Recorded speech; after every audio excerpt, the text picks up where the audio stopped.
কোরআনের পথে অবিচল থেকে আমার মরণ যেন হয়।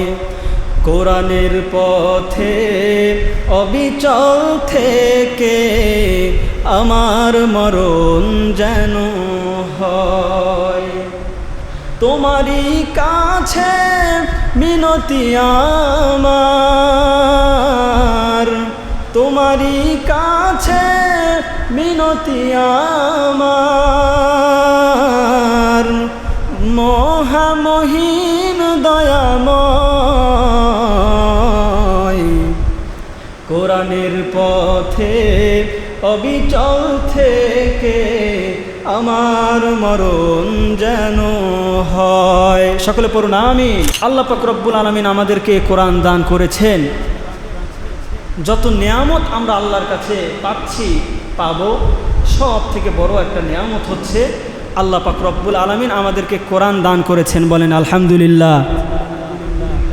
এই কোরআনকে ভালোবাসা দরকার আমাদের সব সময়। কোরআনকে বেশি বেশি তেলাওয়াত করা এবং কোরআনকে বোঝার চেষ্টা করা। আমাদের পুরো জীবনটা কোরআন দ্বারা সাজানোর দরকার আছে না নাই? কথা বলেন। পুরো জীবনটা আমাদের কোরআন অনুযায়ী সাজানোর দরকার। কারণ এই কোরআন অনুযায়ী যদি আমরা আমাদের জীবনকে সাজাতে পারি, তাহলে আমাদের জীবন দুনিয়া এবং আখেরাত উভয় জগতে আলোকিত করে দিবেন কে? আল্লাহ। এজন্য সব সময় প্রশংসা করবে একজনের, তিনি কে? একটু আওয়াজ করে বলেন, সব সময় প্রশংসা করবে একজনের, তিনি কে? আল্লাহ। আল্লাহর নাম নিতে কি কষ্ট হয়? আল্লাহর নাম নিতে গিয়ে যদি আমাদের গলার একটা রগ ছিঁড়ে যায়, তারপরেও কি আমাদের কোনো লস আছে? নাই। আল্লাহর নাম নিতে গিয়ে, কোরআন পড়তে গিয়ে, আল্লাহকে সিজদা দিতে গিয়ে আমরা যদি দুনিয়া থেকে চলেও যাই, এটাও আমাদের ব্যর্থতা নয়, বরং এটাই সফলতা, ঠিক কি না? এজন্য সব সময় আমরা চেষ্টা করব যেন কোরআনের সাথে থেকে আমাদের কি হয়? মৃত্যু হয়। আল্লাহ যেন আমাদের কোরআনের পথে, ঈমানের পথে মৃত্যু দান করেন, এটাই আমাদের সফলতা। সম্মানিত উপস্থিতি, তাহলে বলতেছিলাম এই কোরআন আমাদের পাঠ করা দরকার, কোরআনের সাথে আমাদের সম্পর্ক গড়া দরকার। এই কোরআনের মর্যাদা রয়েছে। এই কোরআন কার পক্ষ থেকে এসেছে? একটু আওয়াজ করে বলেন। আল্লাহর পক্ষ থেকে এসেছে। তিনি এই কিতাবকে নাজিল করেছেন এবং এই কিতাবের তিনি কিছু নাম দিয়ে দিয়েছেন। কথা বলেন ঠিক কিনা? আল্লামা আবুল মাআলি আল বুরহান ফি মুশকিলাতিল কুরআন নামক গ্রন্থে তিনি বলেছেন যে এই কোরআনের একটি নয়, দুইটি নয়, প্রায় 55টি নাম রয়েছে। বলেন সুবহানাল্লাহ। আবার কতক আলেম বলেছেন শুধু 55টি নাম নয়, বরং 90-এর উপরে এই কোরআনের নাম আছে। বলেন সুবহানাল্লাহ। তাহলে এই নামগুলো রেখেছেন কে? আল্লাহ। তাহলে আমরা সরাসরি কোরআন থেকে কিছু নাম জেনে নেই, যেগুলো সরাসরি কোরআনের মধ্যে উল্লেখ রয়েছে। তাহলে আমরা কোরআন থেকেই জেনে নেই, তাহলে আমাদের অন্তরে আরেকটু তৃপ্তির ঢেকুর উঠবে। কথা বলেন ঠিক কিনা? আল্লাহ পাক রব্বুল আলামিন কোরআনুল কারীমের মধ্যে এই কোরআনের নামকে ঘোষণা করে দিয়েছেন, আমাদেরকে জানিয়ে দিয়েছেন, ইন্নাহু লাকুরআনুন কারীম। আল্লাহু আকবার। আল্লাহ পাক রব্বুল আলামিন আমাদেরকে জানিয়ে দিলেন, ইন্নাহু লাকুরআনুন কারীম, নিশ্চয়ই এটি সম্মানিত কিতাব। এই কোরআনের নাম কোরআন রেখেছেন কে? একটু আওয়াজ করে বলেন। কোরআনের নাম কোরআন রেখেছেন কে? আল্লাহ। কোরআন অর্থ হচ্ছে সর্বাধিক পঠিত কিতাব। এরপরে সূরা ফুসসিলাতের 26 নম্বর আয়াতে আমরা কোরআনের নাম যে কোরআন আল্লাহ রেখেছেন, আমরা এটা জানতে পেরেছি। কাফের মুশরিকরা, মুসলমানরা যখন কোরআনুল কারীম তেলাওয়াত করে, তখন তারা বলতেছিল, وقال الذين كفروا لا تسمعوا لهذا القرآن والغوا فيه لعلكم تغلبون। কাফেররা বলতেছে, যখন মুসলমানেরা কোরআনুল কারীমের তেলাওয়াত করে, তোমরা কেউ কোরআন শ্রবণ করো না, বরং তোমরা সেখানে হট্টগোল করো, গণ্ডগোল করো, যাতে করে মুসলমানদের কোরআনের তেলাওয়াত বন্ধ হয়ে যায় এবং মুসলমানদের উপরে তোমরা বিজয়ী হতে পারো। এটা বলেছে কারা? কাফেররা। আল্লাহ তাআলা তাদের বক্তব্যকে কোরআনুল কারীমের মধ্যে কোট করে দিয়েছেন। তাহলে আমরা এখানে জানতে পারলাম তারা বলেছে লা তাসমাউ লিহাদাল কুরআন, এই কোরআনের আয়াত, এই কোরআনকে তোমরা শ্রবণ করো না। তাহলে কোরআনের নাম যে কোরআন, আমরা কোরআনের এই আয়াত থেকে জানতে পেরেছি কি পারলাম না? কথা বলে আমরা জানতে পারলাম। এরপরে সূরা আলে ইমরানের 4 নম্বর আয়াতে, সেখান থেকেও আমরা জানতে পারি এই কোরআনের নাম ফুরকান। মিন ক্বাবলু হুদাল লিন্নাসি ওয়া আনজালাল ফুরকান। আল্লাহু আকবার। আল্লাহ পাক রব্বুল আলামিন বলেন, ইতিপূর্বে অনেক কিতাব আমি নাজিল করেছি মানুষের হেদায়েতের জন্য, আবার আমি আল্লাহ ফুরকান নাজিল করেছি, অর্থাৎ এই কোরআনকে নাজিল করেছি যাতে করে তোমরা সঠিক পথ দেখতে পারো। ফুরকান কে নাজিল করেছেন? আল্লাহ। তাবারাকাল্লাযী নাযালাল ফুরকানা আলা আবদিহি লিয়াকুনা লিল আলামিনা নাযীরা। অতীব বরকতময় ওই সত্তা যিনি তার বান্দার উপরে ফুরকান নাজিল করেছেন, অর্থাৎ তিনি এই কোরআনকে নাজিল করেছেন যাতে করে পৃথিবীর মানুষ কোনটা সত্য কোনটা মিথ্যা এগুলোর মধ্যে পার্থক্য করতে পারে। এই পার্থক্য করে তারা আল্লাহর দেয়া সঠিক সহজ পথের মধ্যে তারা পরিচালিত হতে পারে। এজন্যই আল্লাহ ফুরকান নাজিল করেছেন। বলেন সুবহানাল্লাহ। তাহলে আমরা কোরআন থেকে সূরা আলে ইমরানের 4 নম্বর আয়াত থেকে এই কোরআনের নাম যে আল্লাহ ফুরকান রেখেছেন আমরা এটা জানতে পারলাম। এরপরে এই কোরআনের নাম হচ্ছে জিক্র। এই কোরআনের নাম জিকির। এই জিকির কে রেখেছেন? কথা বলেন। আল্লাহ পাক রব্বুল আলামিন রেখেছেন। যালিকা নাতলুহু আলাইকা মিনাল আয়াতি ওয়ায-যিকরিল হাকীম। তাহলে এখান থেকেও আমরা জানতে পারলাম যে যিকরুল হাকীম মানে আল্লাহ তাআলা এই কোরআনকে জিকির নাম দিয়েছেন। বলেন সুবহানাল্লাহ। শুধু তাই নয়, সূরা বাকারার 121 নম্বর আয়াতে এই কিতাবের নাম, এই কোরআনের নাম কিতাব আল্লাহ পাক রব্বুল আলামিন আমাদেরকে জানিয়ে দিয়েছেন। আল্লাযীনা আতাইনাহুমুল কিতাবা ইয়াতলুনাহু হাক্কা তিলাওয়াতিহি। আল্লাহু আকবার। আল্লাহ পাক রব্বুল আলামিন বলেন, আমি যাদেরকে এই কিতাব দান করেছি তারা এই কিতাবকে যথাযথভাবে পাঠ করে তেলাওয়াত করে, অর্থাৎ এই কিতাবের বিধিবিধানগুলো তারা সঠিকভাবে মেনে চলে। বলেন সুবহানাল্লাহ। এখন আমাদেরকে যে আল্লাহ এই কিতাব দান করেছেন, আমাদের কি এই কিতাব যথাযথভাবে তেলাওয়াত করা, এর বিধিবিধান মানার দরকার আছে না নাই? একটু আওয়াজ করে বলেন, আমাদের এই কিতাব যথাযথভাবে মানার দরকার আছে না নাই? যদি আমরা মানি তাহলেই সফলতা আসবে, আর যদি আমরা মানতে না পারি তাহলে সমাজের মধ্যে জেনা, ব্যভিচার, অন্যায়, এই দেশ সমাজ গোটা রাষ্ট্রের মধ্যে এগুলো অন্যায় অবিচার কখনো দূর হবে না, জুলুম শেষ হবে না। জুলুম শেষ করার জন্য সমাজের শান্তি ফিরিয়ে আনতে আমাদেরকে ফিরে যেতে হবে মহাগ্রন্থ আল কোরআন। এই কোরআনের সংস্পর্শে যারাই আসবে আল্লাহ পাক রব্বুল আলামিন তাদেরকে শান্তি দান করবেন। বলেন সুবহানাল্লাহ। এরপরে এই কোরআনের নাম কিতাব আল্লাহ পাক রব্বুল আলামিন রেখেছেন। সূরা বাকারা খুললেই আমরা জানতে পারি যালিকাল কিতাবু লা রাইবা ফীহি হুদাল লিল মুত্তাকিন। আল্লাহ বলছেন এই কিতাব এমন কিতাব যার মধ্যে সামান্যতম কোনো সন্দেহ সংশয় নাই। বলেন সুবহানাল্লাহ। আরেকটা আওয়াজ করে বলেন সুবহানাল্লাহ। আমরা যখন কোরআনুল কারীমের আয়াতগুলো শ্রবণ করব তখন এরপরে জিকির করা উত্তম। আল্লাহু আকবার, সুবহানাল্লাহ বললে আমাদের উপরে সন্তুষ্ট হবেন কে?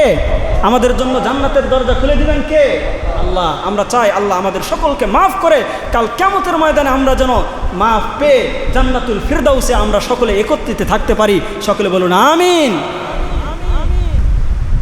এরপরে এই কিতাবের নাম হচ্ছে তানজিল। আমরা এটা সূরা ইয়াসিনের 5 নম্বর আয়াত থেকে জানতে পারি তানজিলাল আজিজির রহিম। তাহলে এই কোরআনের নাম হচ্ছে তানজিল। এভাবে আমরা 5টি নাম কোরআনুল কারিমের 5টি নাম আল্লাহ যেগুলো রেখেছেন আমরা সরাসরি কোরআন থেকেই জানতে পারলাম। এজন্য আপনারা খুশি না বেজার? এগুলো হচ্ছে আমরা সরাসরি কোরআন থেকে জেনে নিলাম। তো বলেছিলাম আল্লামা আবুল আলা মাআলি আল বুরহান ফি মুশকিলাতুল কোরআন এই কিতাবের মধ্যে উল্লেখ করেছেন এই কোরআনের নাম 55টি নাম আল্লাহ পাক রব্বুল আলামিন রেখেছেন আছে। এবং কতক আলেম উলামা তারা বলেছেন 55টি নয় শুধু, বরং 90টির বেশি নাম আল্লাহ পাক রব্বুল আলামিন এই কিতাবের নাম রেখেছেন। বলেন সুবহানাল্লাহ। ঘণ্টা ধ্বনির ন্যায় যখন জিবরিল আমিন এই কোরআনের ওহী নিয়ে আসতেন তখন একটা আওয়াজ হতো, সে আওয়াজটা হচ্ছে আমরা যে ঘণ্টা ধ্বনি বাজাই এরকম একটা আওয়াজ হতো। বলেন সুবহানাল্লাহ। আয়েশা রাদিয়াল্লাহু তাআলা আনহা বলেন নবীজি সাল্লাল্লাহু আলাইহি সাল্লামের উপরে কোরআন নাজিল হতো তার মধ্যে এই ধরনটা ছিল সব থেকে কষ্টকর। এভাবে যখন কোরআন নাজিল হতো তখন নবীজি সাল্লাল্লাহু আলাইহি সাল্লাম অনেক কষ্ট পেতেন, তার কষ্ট হতো। এরপরেও নবী সাল্লাল্লাহু আলাইহি সাল্লামের উপরে আল্লাহ পাক রব্বুল আলামিন কোরআন নাজিল করতেন।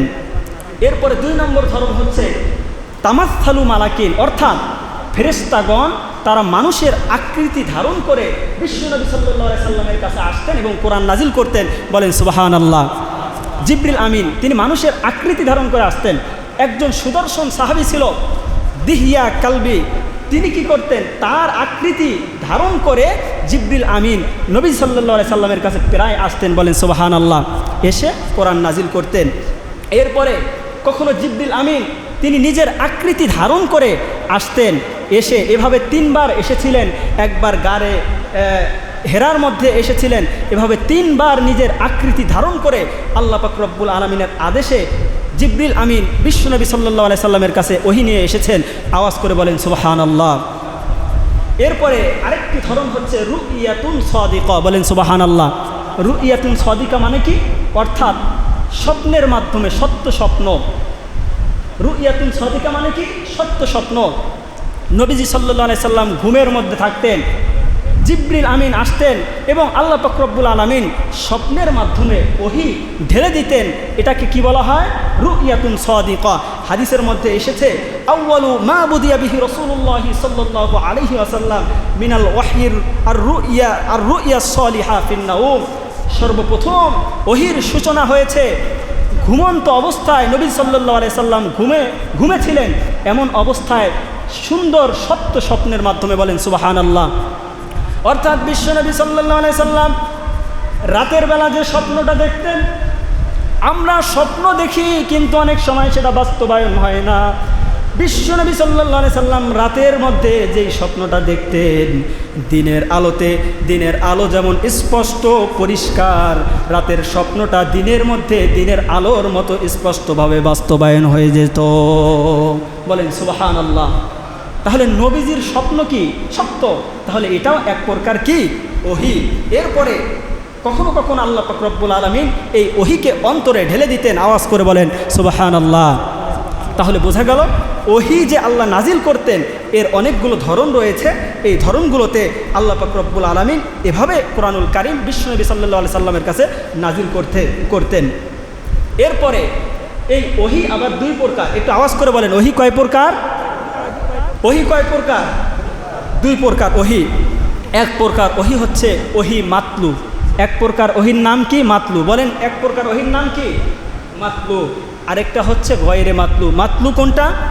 সরাসরি কোরআনুল কারীমের যে আয়াত, যেটা আল্লাহ তাআলার পক্ষ থেকে সরাসরি এসেছে, এটাকে এই কোরআনের আয়াতগুলোকে ওহিয়ে মাতলু বলা হয়। বলেন সুবহানাল্লাহ।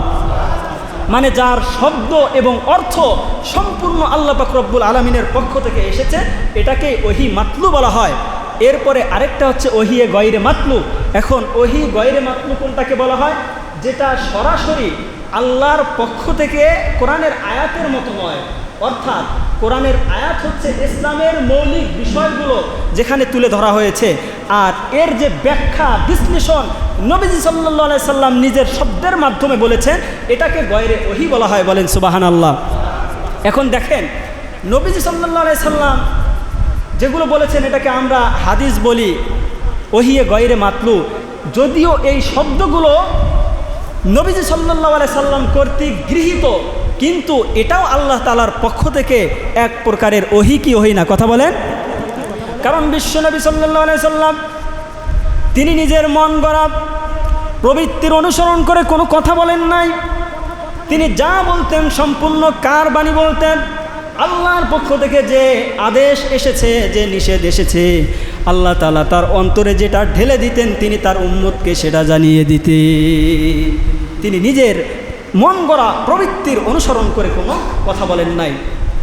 ওমা ইয়ানতিকু আনিল হাওয়া ইন হুয়া ইল্লা ওয়াহয়ুন ইউহা। নবীজি সাল্লাল্লাহু আলাইহি সাল্লাম প্রবৃত্তির অনুসরণ করে কোনো কথা বলেন নাই। তিনি যেটা বলতেন সেটা সম্পূর্ণ ওহী মহান আল্লাহর পক্ষ থেকে তাকে যা জানিয়ে দেওয়া হয়েছে তিনি সেটাই বলতেন। নিজের প্রবৃত্তির অনুসরণ করে একটা কথাও তিনি বলেন নাই। বলেন সুবহানাল্লাহ। তাহলে বোঝা গেল নবী সাল্লাল্লাহু আলাইহি সাল্লাম নিজের প্রবৃত্তির অনুসরণ করে কোনো কথা বলেন নাই। তিনি মুসনাদে আহমদ শরীফের মধ্যে তিনি বলেন, আলা ইন্নী উতিতুল কিতাবা ওয়া মিসলাহু মাআ, আলা ইন্নী উতিতুল কুরআনা ওয়া মিসলাহু মাআ। আমার সাহাবায়ে কেরাম, আমার উম্মতেরা, তোমরা জেনে রাখো, আমাকে আল্লাহ পাক রব্বুল আলামিন কোরআনুল কারীম দান করেছেন এবং কোরআনের অনুরূপ আল্লাহ তাআলা আমাকে দান করেছেন। কোরআন দান করেছেন এবং কোরআনের অনুরূপ দান করেছেন। বলেন সুবহানাল্লাহ। এখন এই কোরআনের অমিসলাহু মাআ, এই যে এর ব্যাখ্যায় বলা হয়েছে, তিনি বুঝিয়েছেন অমিসলাহু মাআ অর্থাৎ কোরআনের অনুরূপ, যেটাকে ওহিয়ে গয়রে মাতলু অর্থাৎ হাদিসকে বলা হয় ওহিয়ে গয়রে মাতলু। বলেন সুবহানাল্লাহ।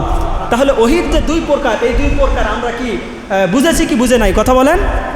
আমরা ওহি দুই প্রকার, একটা হচ্ছে ওহি মাতলু আর একটা হচ্ছে ওহি গয়রে মাতলু। আল্লাহ পাক রব্বুল আলামিন এই ওহি সম্পর্কে আরও আমাদেরকে গভীর জ্ঞান দান করুন। সকলে বলুন আমিন। এখন এই কোরআন কোথায় ছিল, কিভাবে অবতরণ হয়েছে, এই বিষয়ে আমরা সংক্ষিপ্ত কয়েকটি কথা জেনে নেই। আমার বন্ধুগণ, কোরআনুল কারীম অনাদি কাল থেকে লৌহে মাহফুজে সংরক্ষিত। আল্লাহ পাক রব্বুল আলামিন সূরা বুরুজের 21 এবং 22 নম্বর আয়াতে বলে দিলেন, বাল হুয়া কুরআনুম মাজিদুন ফি লাউহিম মাহফুজ। আল্লাহু আকবার। আল্লাহ পাক রব্বুল আলামিন বলেন, এই কোরআন, এই কিতাব আমি যে তোমাদেরকে দান করেছি, অনাদিকাল থেকে এই কোরআন লাউহে মাহফুজ আমি আল্লাহ সংরক্ষণ করে রেখেছি। সুতরাং পৃথিবীর কেউ চাইলে এই কোরআনকে কি কেউ ধ্বংস করতে পারবে? কেউ ধ্বংস করতে পারবে না। একজন হিন্দু একটা গান বলেছিল, যদিও গান কিন্তু ভাষাগুলো অনেক সুন্দর।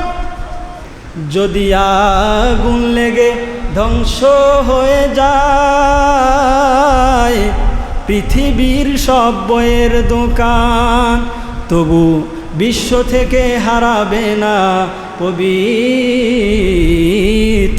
কোরআন। সুতরাং যারা চিন্তা করে বইয়ের মধ্যে আগুন লাগিয়ে হাফেজে কোরআনদেরকে হত্যা করে ওই ব্রিটিশদের মতো মাদ্রাসাকে বন্ধ করে দিয়ে এই কোরআনের প্রচার প্রসার, কোরআনকে বিশ্ব থেকে মিটিয়ে দিবে, তারা কখনোই পারবে না। কারণ আল্লাহ পাক রব্বুল আলামিন আমাদেরকে জানিয়ে দিয়েছেন এই কোরআনের হেফাজতের দায়িত্ব আল্লাহ নিয়েছেন।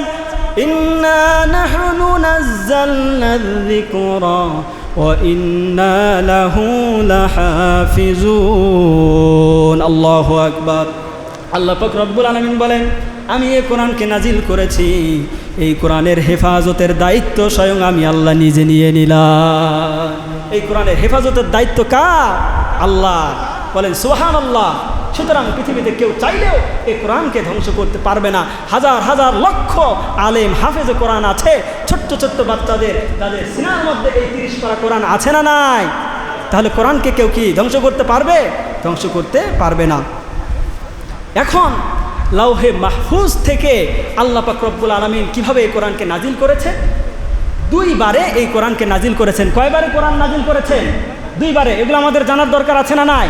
আমরা অনেকেই জানি না। আমরা মুসলমান, আমাদের কোরআন সম্পর্কে যেই আলোচনাগুলো আমাদের জানার দরকার আমাদের অনেকের জানা নাই। দেখেন, লাউহে মাহফুজে এই কোরআন সংরক্ষিত, আল্লাহ সংরক্ষণ করেছেন। এরপরে দুইবারে এই কোরআনকে আল্লাহ নাজিল করেছেন।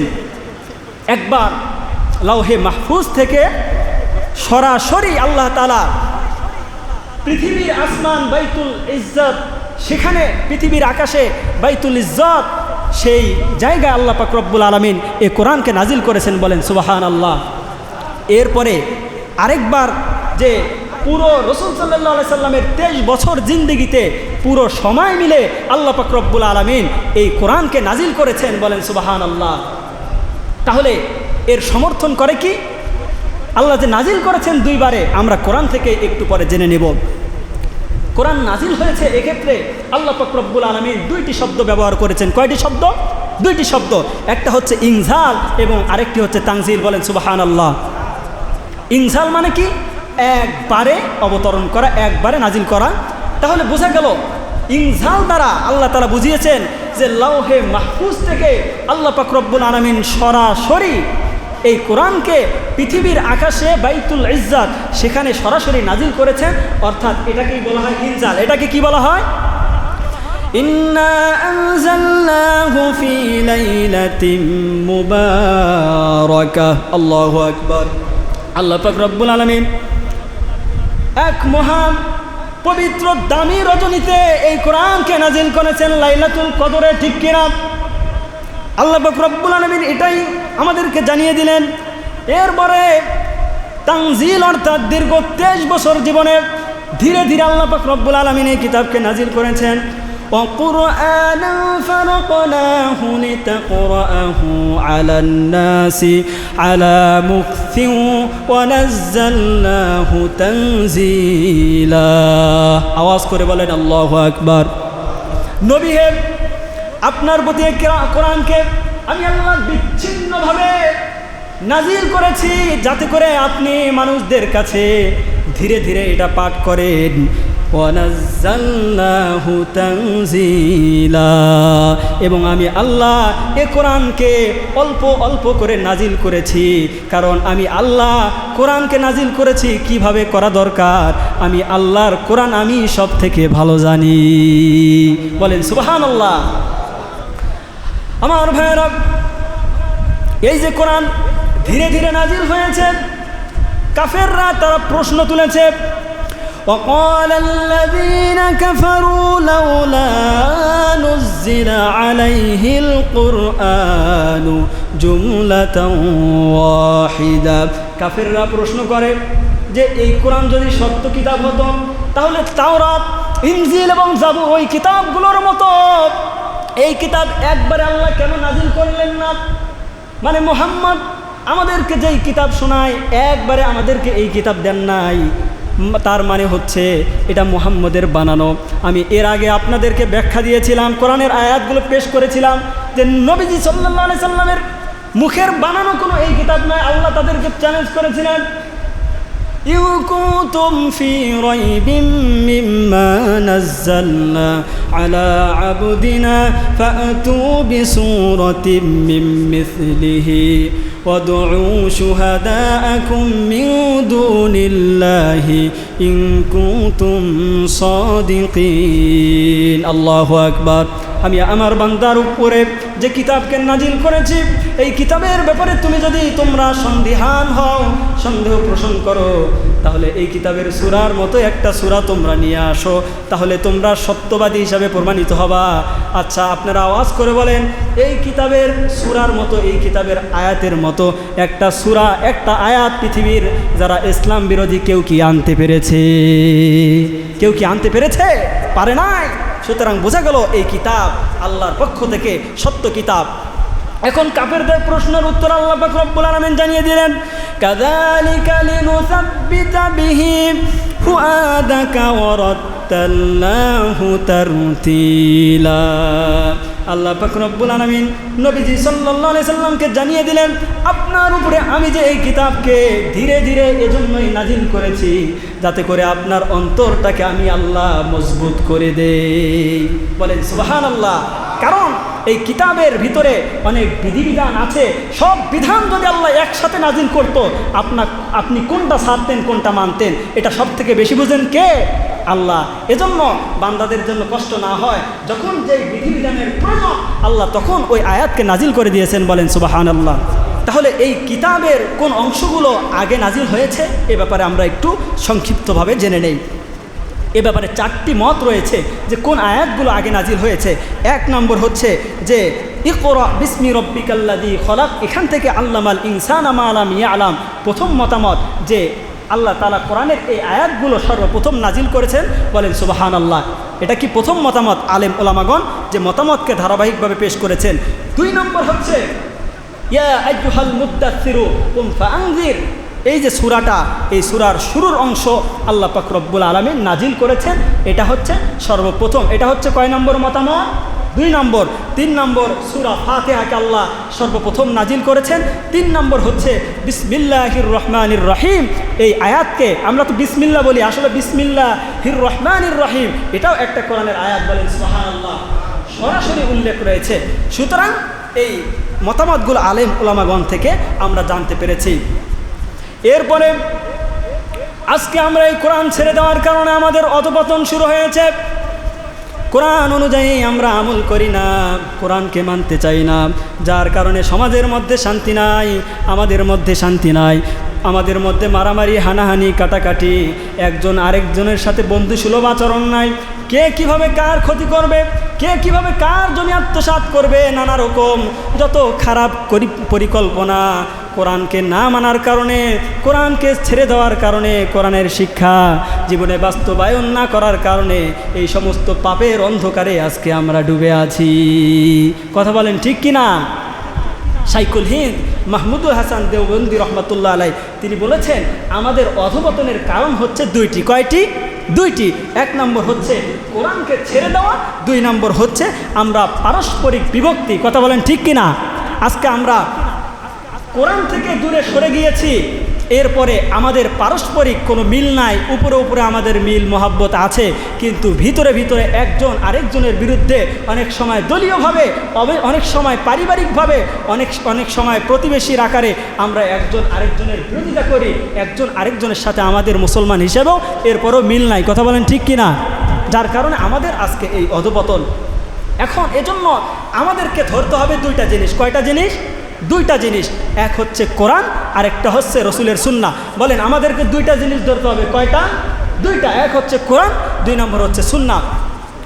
নবীজি সাল্লাল্লাহু আলাইহি সাল্লাম বলেছেন তারাকতু ফীকুম আমরাইন লান তাদিল্লু মা তামাসসাকতুম বিহিমা কিতাবাল্লাহ ওয়া সুন্নাতা রাসূলি। বিশ্বনবী সাল্লাল্লাহু আলাইহি সাল্লাম আমাদেরকে জানিয়ে দিয়েছেন তোমাদের মাঝে আমি 2টি জিনিস রেখে গেলাম, যদি এই 2টি জিনিস তোমরা আঁকড়ে ধরতে পারো তাহলে তোমরা পথভ্রষ্ট হবে না, তোমরা সঠিক পথে থাকবা। এক হচ্ছে আল্লাহর কিতাব, কিতাব আল্লাহ ও সুন্নাতা রাসূলি, এবং আমি নবীজির সুন্নাহকে যদি আঁকড়ে ধরো। বলেন সুবহানাল্লাহ। তাহলে কোরআনকে আঁকড়ে ধরার দরকার আছে না নাই? এই কোরআন যারা ধারকবাহ কোরআনের, তাদের অনেক মর্যাদা রয়েছে, আমরা হাদিস থেকেই জেনে নেই। সহিহ বুখারীর 5027 নম্বর হাদিসের মধ্যে বলা হয়েছে নবী সাল্লাল্লাহু আলাইহি সাল্লাম আমাদেরকে জানিয়ে দিয়েছেন খায়রুকুম মান তাআল্লামাল কুরআনা ওয়া আল্লামা। তোমাদের মধ্যে সর্বোত্তম ব্যক্তি, সর্বোত্তম মানুষ ওই ব্যক্তি যে এই কোরআনের শিক্ষা গ্রহণ করে, কোরআন শিখে এবং অন্যকে কোরআন শিক্ষা দেয়। সবথেকে দামি মানুষ কারা? যারা কোরআন শিখে এবং অন্যদেরকে শিক্ষা দেয়। বলেন সুবহানাল্লাহ। এই ইনফরমেশন, এই মেসেজটা আমাদেরকে কে জানিয়ে দিয়েছেন? নবীজি সাল্লাল্লাহু আলাইহি সাল্লাম। আর নবীজি, বিশ্ব নবী সাল্লাল্লাহু আলাইহি সাল্লাম যেটা আমাদেরকে জানান, এটা সম্পূর্ণ কার পক্ষ থেকে জানিয়ে দেন? আল্লাহর পক্ষ থেকে। একটু আগে আমরা কি করেছি? ওহীর বর্ণনা করেছি। এরপরে যারা কোরআনওয়ালা তারা আল্লাহর অভিভাবক। যারা কোরআনওয়ালা, কোরআন মুখস্থ করে, কোরআন অনুযায়ী আমল করে, কোরআন পড়ে, কোরআনের বিধিবিধান মানে, তাদেরকে আল্লাহর অভিভাবক বলেছেন কে? নবী সাল্লাল্লাহু আলাইহি সাল্লাম। আমরা হাদিস থেকে জেনে নেই। সুনানে ইবনে মাজাহ 215 নম্বর হাদিস। আন আনাস ইবনে মালিক قال قال رسول الله صلى الله عليه وسلم إن لله أهلين من الناس قالوا يا رسول الله من هم। বিশ্বনবী সাল্লাল্লাহু আলাইহি সাল্লাম বললেন মানুষদের মধ্যে অনেক মানুষ আছে যারা আল্লাহর পরিবারভুক্ত। বলেন সুবহানাল্লাহ। সাহাবায়ে কেরাম প্রশ্ন করলেন ইয়া রাসূলুল্লাহ মান হুম, তারা কারা? নবীজি সাল্লাল্লাহু আলাইহি সাল্লাম বললেন হুম আহলুল কুরআন আহলুল্লাহি ওয়া খাসা, যে তারা হচ্ছে কোরআনওয়ালা, কোরআন ধারক বাহক, যারা কোরআন পড়ে, যারা কোরআন অনুযায়ী আমল করে, তারা আল্লাহর প্রিয় বান্দা, তারা আল্লাহর বিশেষ লোক। নবী সাল্লাল্লাহু আলাইহি সাল্লাম আমাদেরকে এটা জানিয়ে দিয়েছেন। এরপরে যারা কোরআন মুখস্থ করে, কোরআন অনুযায়ী আমল করে, তাদের মর্যাদা দুনিয়াও অনেক বেশি, আখিরাতেও অনেক বেশি। এটাও আমরা হাদিস থেকে জানতে পারি। পিতামাতার সম্মান অনেক বেশি হবে যারা কোরআন মুখস্থ করে। কারণ কিয়ামতের ময়দানে আল্লাহ পাক রব্বুল আলামিন তাদের পিতামাতাকে একটা দামি নূরের মুকুট, তাজ পরাবেন। বলেন সুবহানাল্লাহ। যারা কোরআন মুখস্থ করে, কোরআন অনুযায়ী আমল করে, তাদেরকে নূরের তাজ পরাবেন কে? আল্লাহ পাক রব্বুল আলামিন। সুনানে আবু দাউদের 1453 নম্বর হাদিস আমরা এখান থেকে জানতে পারি, মান ক্বরাআল কুরআনা ওয়া আমিলা বিমা ফীহি উলবিসা ওয়ালিদাহু তাজান ইয়াউমাল কিয়ামাহ দাউহু আহসানু মিন দাউইশ শামসি ফি বুয়ুতিদ দুনিয়া লাউ কানাত ফীকুম ফামা যান্নুকুম বিল্লাযী আমিলা বিহাদা। নবীজি সাল্লাল্লাহু আলাইহি সাল্লাম আমাদেরকে জানিয়ে দিয়েছেন, যে ব্যক্তি কোরআন পড়ে, কোরআন অনুযায়ী জীবনযাপন করে, কাল কিয়ামতের ময়দানে তার পিতামাতাকে আল্লাহ পাক রব্বুল আলামিন নূরের তাজ পরিয়ে দিবেন। কিসের তাজ পরাবেন? নূরের তাজ পরাবেন। যে একটা সূর্য আমাদের ঘরের মধ্যে থাকলে যত আলো হতো, এর থেকে বেশি আলোকিত একটা নূরের মুকুট হাফেজে কোরআন, যারা কোরআনের ধারক বাহক, তাদের পিতামাতাকে আল্লাহ তাআলা দান করবেন। বলেন সুবহানাল্লাহ। এরপরে নবীজি বলেন, ফামা যান্নুকুম বিল্লাযী আমিলা বিহাদা। সুতরাং যে কোরআন অনুযায়ী আমল করে, তার মর্যাদা আরও কত বেশি হবে এই থেকে বোঝা যায়। আব্বা আম্মার যদি মর্যাদা এত বেশি হয়, আর যে ব্যক্তি কোরআন পড়ল তার মর্যাদা আরও কত বেশি হবে, এটা তো বোঝাই যায়। বলেন সুবহানাল্লাহ। এরপরে সুনানে আবু দাউদের 1454 নম্বর হাদিসের মধ্যে, আন আয়েশা আনিন নবী সাল্লাল্লাহু আলাইহি সাল্লাম قال الذي يقرأ القرآن وهو ماهر به مع السفرة الكرام البررة। বলেন সুবহানাল্লাহ। যে ব্যক্তি কোরআন পড়ে এবং কোরআনের ব্যাপারে দক্ষতা অর্জন করে, সম্মানিত ফেরেশতাগণের সাথে তার অবস্থান হবে। বলেন সুবহানাল্লাহ। ওয়াল্লাযী ইয়াকরাউহু ওয়া হুয়া ইয়াশতাদ্দু আলাইহি ফালাহু আজরান। আর যে ব্যক্তি কোরআন শিক্ষা করতে গিয়ে কষ্ট করে, তার কষ্ট হয়, তার জন্য আল্লাহ পাক রব্বুল আলামিন দ্বিগুণ সওয়াবের ব্যবস্থা করেছেন। বলেন সুবহানাল্লাহ। এটা হচ্ছে সুনানে আবু দাউদের 1454 নম্বর হাদিস। এরপরে সুনানে আবু দাউদের 1455 নম্বর হাদিসে আবার এই যারা কোরআন শিক্ষা করে তাদের মর্যাদা সম্পর্কে বলা হয়েছে। রাসূল আরবি সাল্লাল্লাহু আলাইহি সাল্লাম আমাদেরকে জানিয়ে দিলেন, মাজতামা কওমুন ফি বাইতিন মিন বুয়ুতিল্লাহ ইয়াতলুনা কিতাবাল্লাহ ওয়া ইয়াতাদারাসুনাহু বাইনাহুম। একটা মজলিসের মধ্যে যারা একত্রিত হয়ে কোরআনুল কারীমের তেলাওয়াত যারা করে, কোরআন শিখে, এরপরে এর আলোচনা করে, কোরআন নিয়ে চর্চা করে, এদের জন্য কি ফায়দা? ইল্লা নাযালাত আলাইহিমুস সাকিনা, তাদের উপরে প্রশান্তি নাজিল হয়। ওয়া গাশিয়াতুহুমুর রাহমা, আল্লাহ তাদের উপরে রহমত নাজিল করেন। ওয়া খাফফাতহুমুল মালাইকা, এবং ফেরেশতাগণ তাদেরকে ঘিরে ফেলেন। তাদেরকে রহমত বরকত নিয়ে ফেরেশতারা তাদেরকে ঘিরে ফেলেন। বলেন সুবহানাল্লাহ। এরপরে ওয়া যাকারাহুমুল্লাহু ফীমান ইনদাহু, আল্লাহ পাক রব্বুল আলামিন তার সাথে থাকা সম্মানিত ফেরেশতাগণের কাছে যারা কোরআনের চর্চা করে, কোরআন শেখে, যারা কোরআনে সময় দেয়, ওই সম্মানিত ফেরেশতাদের সামনে এই ব্যক্তিদের নাম উল্লেখ করে করে আল্লাহ প্রশংসা করে। বলেন সুবহানাল্লাহ। তাহলে আমরা কোরআন শিখতে চাই কি চাই না? আমরা অবশ্যই কোরআন শিখব। এরপরে এই কোরআন যারা শিখে, আল্লাহ তাআলা তাদেরকে দান করবেন 2টি দামি উট। পেলে যেই মর্যাদা, যে দাম হয়, 2টি আয়াত শিখলে এর থেকেও বেশি আল্লাহ তাআলা তাদেরকে দান করবেন। বলেন সুবহানাল্লাহ। নবী সাল্লাল্লাহু আলাইহি সাল্লাম সাহাবায়ে কেরামকে বললেন, ওগো আমার প্রিয় সাহাবীরা, বুহতান এবং আতিক উপত্যকায় গিয়ে উঁচু উঁচু কোষ বিশিষ্ট এমন যদি তোমরা উট লাভ করতে চাও কোনো রকম গুনাহ ছাড়া, তাহলে ফায়াতাআল্লামা আয়াতাইনি মিন কিতাবিল্লাহি আযজা ওয়া জাল্লা খায়রুল লাহু মিন নাকাতাইনি। নবীজি বলেন, যারা ওই দামি উটের মতো উট যারা কামাই করতে চায়, যারা অর্জন করতে চায়, তারা যেন মসজিদে গিয়ে আল্লাহর কিতাব থেকে 2টি আয়াত শিক্ষা করে। 2টি আয়াত শিক্ষা করা ওই দামি উটের থেকেও তার জন্য 1000 গুণ উত্তম। এরপরে যেই ব্যক্তির ভিতরে কোরআন নাই, হাদিস শরীফে ওই ব্যক্তির উদাহরণ দেওয়া হয়েছে। একটা বিরান ঘর, যে ঘরের মধ্যে খুঁটি নাই, ঘুনে ধরা, পোকা ধরা, একটু লাড়া দিলেই ঘরটা পড়ে যায়, এমন ঘর আছে না নাই? যে ব্যক্তির ভিতরে কোরআন নাই, ওই ব্যক্তির উদাহরণ আল্লাহ ওইভাবে দিয়েছেন। নবী সাল্লাল্লাহু আলাইহি সাল্লামের মাধ্যমে আমরা তিরমিজি শরীফের 2913 নম্বর হাদিস, ইন্নাল্লাযী লাইসা ফী জাওফিহি শাইউম মিনাল কুরআন কাল বাইতিল খরিব, যে ব্যক্তির মধ্যে কোরআনের কোনো অংশ নাই, ওই ব্যক্তি যেন একটা বিরান ঘরের মতো। তাহলে আমাদের ভিতরে কোরআন আছে না নাই এটা তো আমরাই ভালো জানি। এজন্য কোরআনকে সহি শুদ্ধ করে আমাদের পড়ার দরকার আছে না নাই? অবশ্যই কোরআন অনুযায়ী আমাদের জীবনকেও চালানো দরকার এবং কোরআনের জ্ঞান অর্জন করা দরকার। এরপরে যারা কোরআনের ধারক বাহক তাদের সম্পর্কে বলা হয়েছে তিরমিজি শরীফের 2914 নম্বর হাদিস, রাসূল আরবি সাল্লাল্লাহু আলাইহি সাল্লাম বলেন, ইকালু ইয়ানি লি সাহিবিল কোরআন, যারা সাহেবে কোরআন, কোরআন পড়ে, কোরআন মুখস্থ করে, তাদেরকে কাল কিয়ামতের ময়দানে বলা হবে, ইকরা ওয়ারতাকি, ও হাফেজে কোরআন, তুমি কোরআন পড়তে থাকো এবং উপরে উঠতে থাকো। হাফেজে কোরআনকে বলা হবে, তুমি কোরআন পড়ো এবং সিঁড়ি দিয়ে উপরে উঠতে থাকো। বলেন সুবহানাল্লাহ।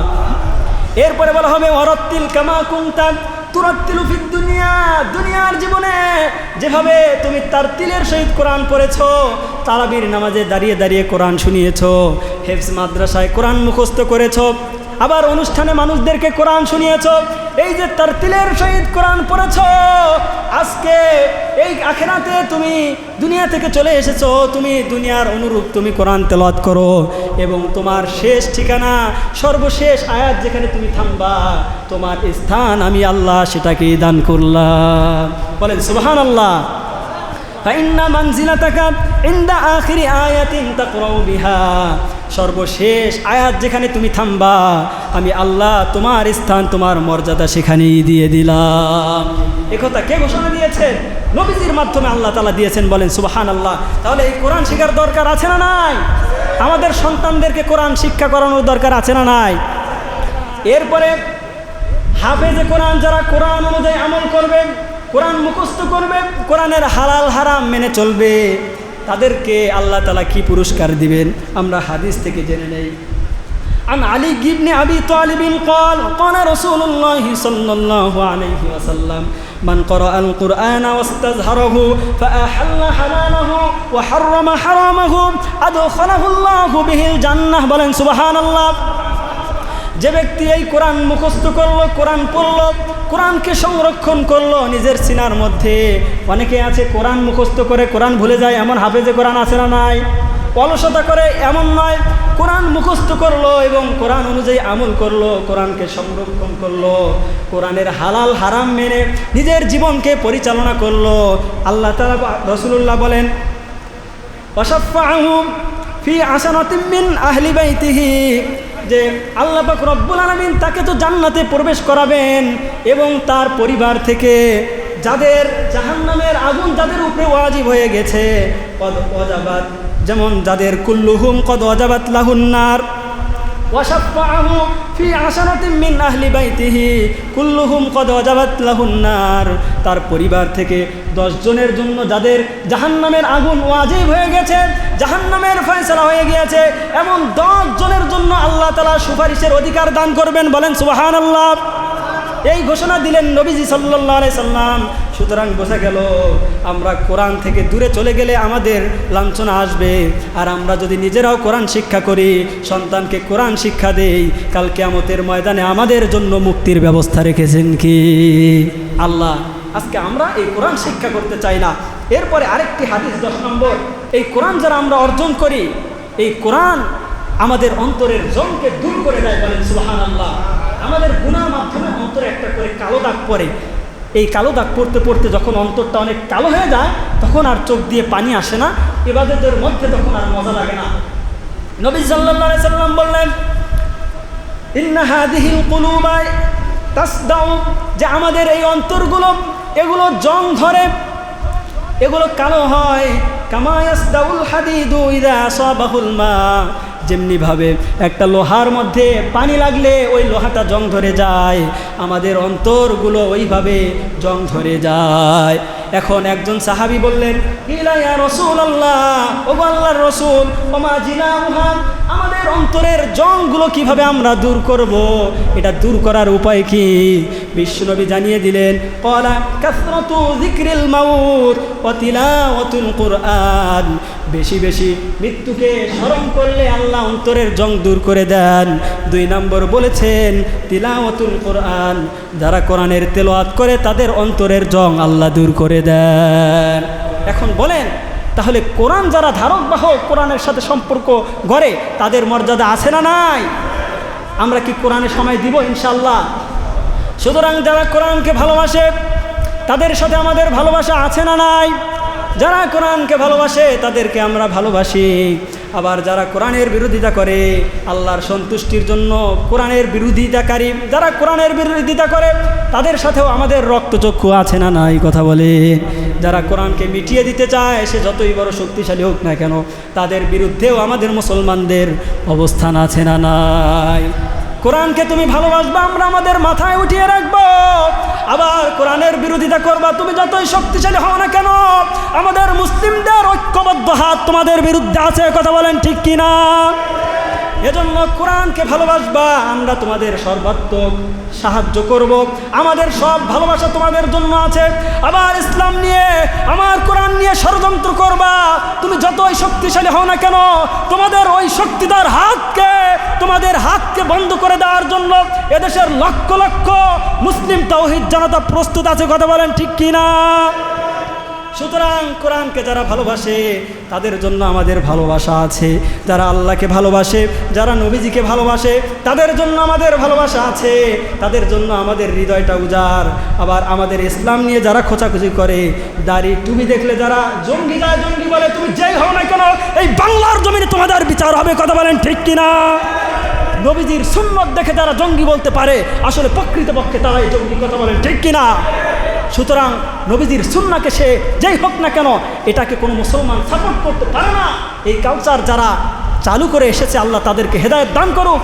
এই মুসলমানদের দেশে যেন আমাদের সব থেকে সম্মান এবং শ্রদ্ধার জায়গা নবীজির সুন্নত হয়। কথা বলেন ঠিক কিনা? আল্লাহ তাআলা আমাদেরকে আমল করার তৌফিক দান করুন। সকলে বলুন আমিন।